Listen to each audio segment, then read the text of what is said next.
I never considered myself to have a problem with watching or even seeking out pornography. But something happened after the recent men's group gathering meeting. The way they spoke to me made me feel like a leper, and it got me thinking, could I have a problem? That's why so many men reacted as if I were the lady with the porn problem. I chose to look into this honestly, and thank God they were right. Here's what I'd like to discuss, and this is all connected with how pornography consumption may harm your life. This harm may occur in the long term, as well as shortly after starting consuming pornography. Do you have finished work and you are having that edgy anxiety? Could this be a constant low that is seemingly hanging over you like a cloud?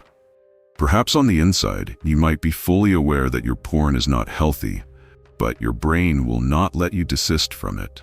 These feelings are not the issue. It's still only a manifestation that conceals deeper problems. Exploring emotions thought to be linked to long-time use of porn. Let's get started. Why do you feel so alone? Observe that higher levels of pornography consumption have been well associated with the reduced levels of social contact. Watching or reading pornography is an individual activity which creates loneliness environment. By being confined with a screen, one is deprived of physical interpersonality relationships, hence resulting to loneliness and feeling of isolation. Depression often follows. One of the studies showed that pornography users expressed higher level of depressive symptoms as compared to non-pornography users. I recall that I felt at my worst when my consumption was most intense. Finally, porn was the thing that I was focusing on as a means of happiness. However, after each such session, I was worse. Like any other addict, this was only a temporary relief, which led me to feeling even more terrible and giving me symptoms of depression. Another symptom which was always present was anxiety. In the year 2012, it was so ascertained that the level of anxiety rises with the use of porn.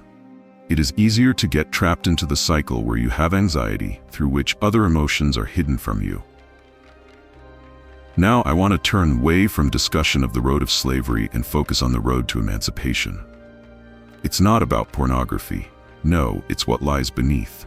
As for these less profound problems, they will vanish if these broader problems are addressed, and the temptation to turn to porn is inevitably gone. So when my life was stable and I never lacked anything, I seldom wondered about porn. I had a job that I considered meaningful, enjoyable activities, and a significant other. Filling your life with things that you enjoy can actually lead to unhealthy behaviors being replaced by more beneficial ones. Just do what makes you happy, and your ugly lifestyle will change little by little, thus avoiding relapsing back to habit. The last, but equally important key to self-care is another unlearning process of self-criticism. Self-criticism only adds to the vicious. Accepting the impulse, do not scold oneself. It is bad for me, and so on. It is important to let it move on. The best way to deal with this is to master how you handle the energy aspects of sex. There have some useful advice. Reduce your arousal level by practicing mindfulness and other techniques. Diminish the need to look at pornography. If you attend to the roots and concentrate on constructing the kind of life that would be worth living, all that does not enhance life will drop off. Think, strive, and achieve, and in the process, create relationships that empower you. Change your mindset and the world will be yours.